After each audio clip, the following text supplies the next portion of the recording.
Bueno, pues ya está aquí con usted y con nosotros el maestro Alfonso Zárate. Él es columnista en el periódico El Universal, escribe todos los jueves, no se lo pierda, se lo recomiendo. Se llama Los usos del poder. El maestro Zárate es sociólogo, presidente de GCI, Grupo Consultor Interdisciplinario, una firma especializada en temas de estrategia y comunicación política. Y colabora con usted y con nosotros todos los jueves aquí en este espacio. Alfonso, bienvenido, ¿cómo estás? Buenas noches. Es un privilegio estar aquí, Pepe. Buenas y mojadas noches. Hoy te hemos convocado por todo lo que ha sucedido a lo largo de los últimos días en relación con Morena y sus personajes principales, el tema de los viajes ostentosos de algunos de ellos, pero más allá de eso, que podría quedar en lo frívolo, estamos viendo que hay cierta división en grupos dentro de Morena. Ya la oposición prácticamente inexistente no representa para Morena un adversario. Lo que realmente es preocupante es lo que está pasando adentro. Pero en fin, ¿cuál es tu análisis? ¿Se está fracturando la unidad de Morena? Creo, Pepe, que en principio Morena, el movimiento Morena, fue fruto de la confluencia de una serie de grupúsculos de muy distinto origen. Tribus. Sí, algo similar a lo que le ocurrió al Frente Democrático Nacional que postuló al ingeniero Cuauhtémoc Cárdenas. En aquel momento llegaron los expriistas, encabezados por el propio Cuauhtémoc, por Porfirio Muñoz Ledo, por la maestra Ifigenia, pero junto con los expriistas estaban los excomunistas, los extrotskistas, los exeuistas, los XZ. ¿Y cómo era posible que se mantuviera la unidad en un amasijo en el cual confluían fuerzas tan diversas, con posturas, ideologías, historias, trayectorias tan distintas? Pues algo similar ocurre con el movimiento Morena. Yo creo que a partir de la derrota en la elección presidencial de Andrés Manuel, decidió abrir el movimiento para recibir a quien quisiera sumarse con el propósito de alcanzar el poder. A quien quiera purificarse para alcanzar el cielo. Sí, porque desde luego Andrés Manuel tiene el poder de purificar. Entonces tú puedes tener una cola muy larga, pero en el momento en que ingresas a Morena, en ese momento te purificas. ¿Por qué? ¿Porque es un Mesías? Sí, claro, porque es, digamos, más que un caudillo. Fíjate en este fenómeno que parecería extremo. Hay gente que busca tocarlo físicamente o en sus recorridos que hacía por el país, y cuando no había la posibilidad de tocarlo a él mismo, hubo quien tocaba el coche como una manera de tener algo de este sentido. ¿Como la reliquia de San Judas? Como una reliquia, y además no sé si recuerdes expresiones como la del padre Solalinde, que decía que él identificaba en Andrés Manuel rasgos de santidad. O como este... Bueno, era el párroco de Palacio, ¿no? Sí, pero este joven Antolini, también un militante muy activo de Morena, que decía que Andrés Manuel estaba a la altura de Nelson Mandela, a la altura incluso de Jesucristo. Entonces sí hay ese componente, que es la condición que permite que se hayan mantenido unidos grupúsculos de tan diverso origen. Sin embargo, hay otro dato que es importante a considerar. En la trayectoria política mexicana, el parricidio es casi una condición para que un presidente de la República asuma en plenitud el poder. El parricidio significa el deslinde y la ruptura con su antecesor. Así que desde hace ya muchos meses hemos visto de distintos analistas, pero también de miembros de Morena, el reclamo de que Claudia se deslinde de Andrés Manuel.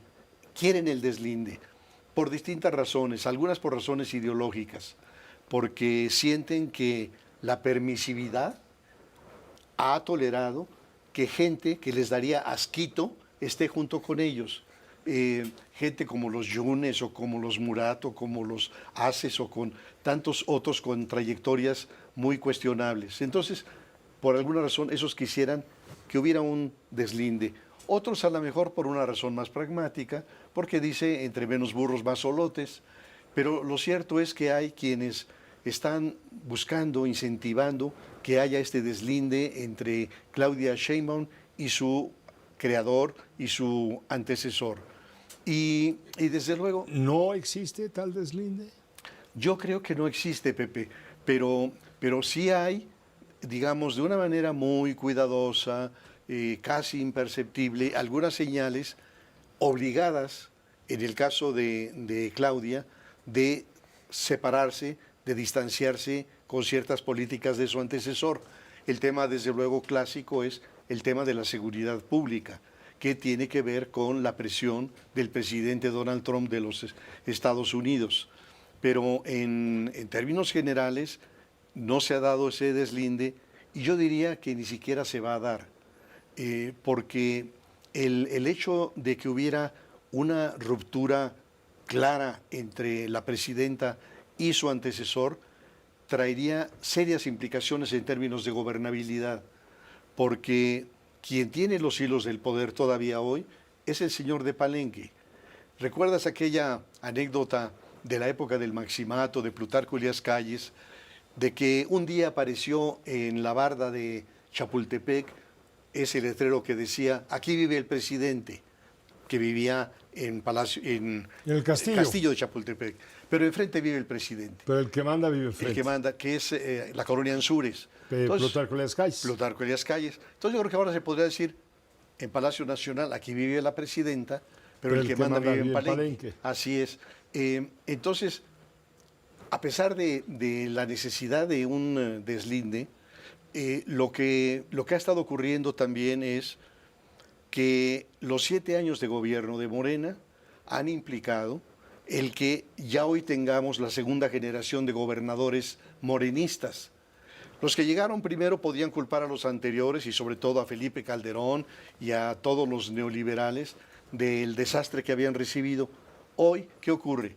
Llega la gobernadora de Veracruz, Rocío Nale, y culpa de los excesos y de la corrupción a su antecesor, Cuitlagua García, también de Morena.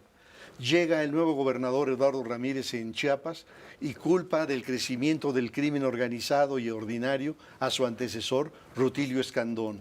Llega el nuevo gobernador de Tabasco, el gobernador Javier May, y él responsabiliza a los anteriores, a los dos anteriores, incluyendo a Adán Augusto, de la pudrición que encontró en Tabasco. Entonces resulta que ya no son los opositores los que están señalando los excesos, la corrupción de los gobiernos morenistas, sino los propios morenistas. Entonces, desde luego que esto también está generando condiciones de fractura dentro del propio grupo morenista. Hay una operación para denostar a Dan Augusto López Hernández. Dice Morena que en Morena no se defiende a nadie más que al soldado Adán Augusto. Sí. No lo dicen ellos, lo estoy diciendo yo. Sí, Pepe, yo creo que algo a observar es que se está rompiendo esta condición monolítica de absoluta unidad. Este repetir de la sentencia bíblica, tapaos los unos a los otros.